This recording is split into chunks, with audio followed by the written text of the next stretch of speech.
So when I was 9 years old, I used to do a lot of children's theater. And there was this production called Little Red Riding Hoodlum, Motorcycle Riding Child. I swear to God. It was like a play on Little Red Riding Hood.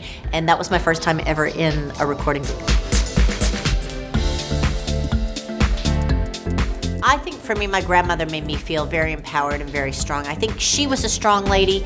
She always spoke her mind. She was always sure of herself, and she was the one that really set the tone for me being sure of who I was and not being afraid to speak up, not being afraid to have an opinion, and not being afraid to advocate for yourself.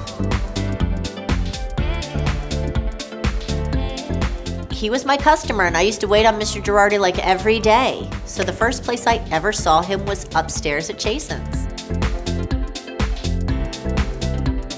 It was Christmas time, and there were Christmas decorations up, and I said, "Hey, did you hear I was single?" And he was like, "No." And I said, "Well, here's my number. Call me." So I did.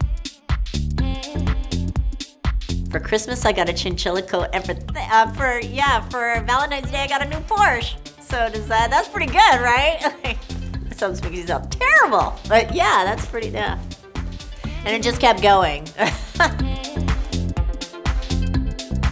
The first expensive bag, I don't remember, but I got a lot of them. Yeah.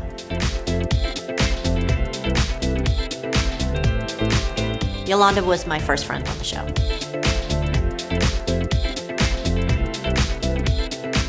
Louboutin booties, framed jeans, and a vintage tee.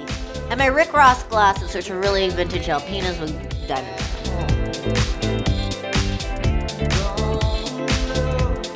I say no to hurting others' feelings unless you hurt mine first.